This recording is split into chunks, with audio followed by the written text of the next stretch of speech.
Récap des activités du district autonome d'Abidjan du 17 au 21 mars 2025. Le lundi 17 mars 2025, le lycée moderne de Koumassi a reçu une radiobox, un dispositif innovant offert par le ministre-gouverneur du district autonome d'Abidjan, M. Cissé Ibrahima Bakongo. La remise officielle a été effectuée par une délégation dirigée par le préfet Dosso Adama, directeur de la promotion humaine, en présence du proviseur de l'établissement, M. Doua Yéman Léonard. Ce projet, financé par l'Agence française de développement, vise à promouvoir l'économie circulaire à travers 3 axes majeurs. La création d'un écosystème durable au sein des territoires, une gouvernance collaborative impliquant les acteurs locaux et la mobilisation de la jeunesse dans des initiatives d'envergure. Il s'inscrit dans la vision du ministre-gouverneur qui œuvre pour une jeunesse intellectuelle et responsable. La radiobox est un outil pédagogique permettant aux élèves de produire du contenu radiophonique et de participer à un concours international. Elle favorise une approche interactive de l'économie circulaire et prépare les jeunes à relever les défis écologiques mondiaux.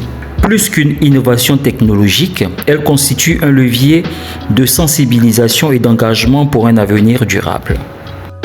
Le mardi 18 mars 2025, une délégation conduite par le premier vice-gouverneur, M. Danho Paulin, représentant le ministre-gouverneur du district autonome d'Abidjan, M. Cissé Ibrahima Bakongo, a rendu une visite au Conseil supérieur des imams, des mosquées et des affaires islamiques en Côte d'Ivoire, à son siège à Bingerville. À cette occasion, des dons ont été remis pour aider les familles musulmanes à mieux vivre cette période de jeûne et de prière. Dons composés de 10 tonnes de riz, ainsi que de sucre, de lait et de tomates en grande quantité, vise à alléger le quotidien des bénéficiaires. L'éminence Cheikh Ould Aïma Ousmane Diakité, président du COSIM, a chaleureusement salué cette marque de générosité. Il faut noter que cette initiative s'inscrit dans une démarche de solidarité et de promotion du bon vivre ensemble, une valeur essentielle prônée par le président de la République, son Excellence Alassane Ouattara. Ce geste de solidarité illustre la volonté de travailler en étroite collaboration avec les leaders religieux pour garantir une coexistence harmonieuse pour le bien-être de tous les citoyens.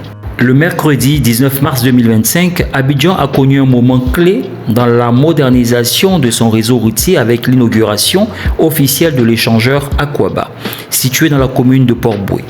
Placé sous la présidence du vice-président de la République, son Excellence Tiemoko Mélié-Koné, cette cérémonie a réuni de nombreuses personnalités, dont le Premier ministre Robert Begré-Mambé, les membres du gouvernement et le premier vice-gouverneur, M. Danho Paulin, représentant le ministre-gouverneur du district autonome d'Abidjan, M. Cissé Ibrahima Bakongo. Étaient également présents plusieurs autorités administratives, religieuses et coutumières. Ce projet, financé à hauteur de 217 milliards de francs CFA par l'État ivoirien, en collaboration avec la Banque mondiale, vise à résoudre les problèmes de mobilité liés à la croissance démographique rapide et à l'urbanisation d'Abidjan.